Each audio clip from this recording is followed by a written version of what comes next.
माई से हम कही ले कि माई चला बम्बई, कहाँ यहाँ गांव में पड़ल बाड़ू। तो हमार माई हमसे हमेशा एक के बात कहें कि बेटा, जौले खइब डाल भर सोना, तबले खइब खेत के कोना। तो ये तोहनी लोग के बम्बई के कमाई कुल ख़त्म हो जाई, तब वही हमार खेती बाड़ी ख़त्म ना हुई। और एकदम आज माई के बात हमके एकदम सही लगा था।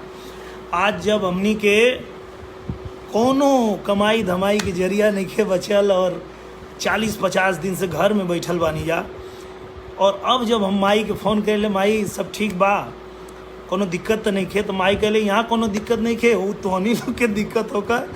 तब बोला पैसा वैसा भेजी हम। तब हमके लागल कि हाँ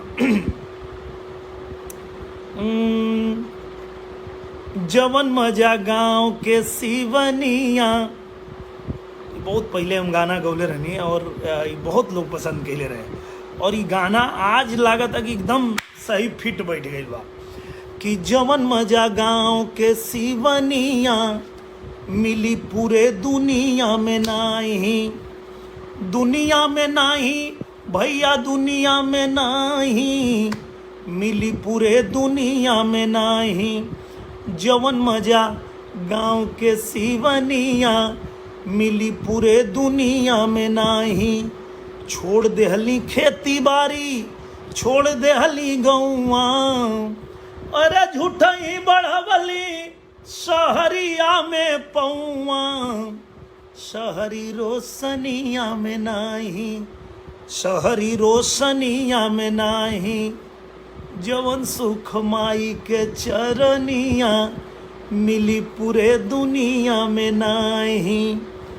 तो सच में जौन बात वो गांव में बा, आज भी गाँव में हम बहुत बार फ़ोन तो लगभग रोजे करी ले और पता करी ले कि का चला था गाँव में, कोनो दिक्कत तकलीफ तो नहीं खे। तो ये पता चलेला कि हमनी के यहाँ गेहूँ के कटाई दवाई सब होता, सब काम दाम होता, कोनो यहाँ दिक्कत नहीं खे। सुने में आवता बम्बई में ज़्यादा फैलल बा, तो नहीं लोग सुरक्षित रहा। तो सच में अपने गांव जैसन तो कहीं नहीं खे, पर मजबूरी बा हमनी के, जैसन के हम पहले भी बतैले रहनी कि हमनी के खाए भर तो खेती में हो जाला। हमनी के किसान मजदूर के घर में खाए पिए खातिर खेत में हो जाला, लेकिन हमनी के अपने बच्चा के अच्छा शिक्षा देवे खातिर, अपने बहन के शादी करे खातिर, घर अच्छा बनावे खातिर, ई सब खातिर के हमनी के कमाई धमाई की ज़रूरत पड़ेला।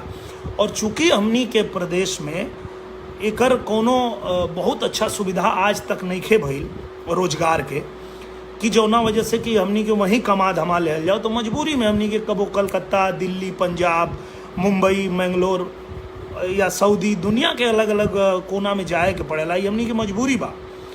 तो मजबूरी में घर से हमनी के बाहर निकलल जाला, लेकिन मजबूरी में निकलने के बाद भी हम सबसे यह कही ले, और यह बात आप लोग ध्यान रखिए कि मिलल बाटे जिंदगी त खाइल ह जरूरी, खाइल ह जरूरी त कमाइल ह जरूरी, और कमाए के खातिर कहीं जाइल ह जरूरी। तीनों जरूरी से जरूरी एगो अउरी है, जवन है घर परिवार हो। अपने घर परिवार के ध्यान रखें, आस पास के ध्यान रखें।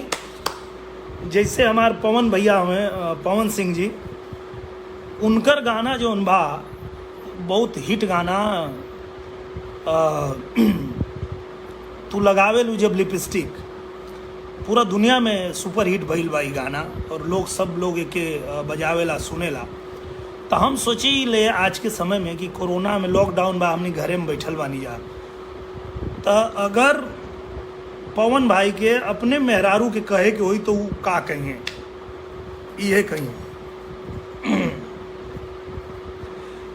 कि तू लगावे लू सैनिटाइजर, सुनाए हमारे एडवाइजर, तजिला टॉप लागेलू, हो जिला टॉप लागेलू, 1 मीटर दूरे रहेलू जब जिला टॉप लागेलू।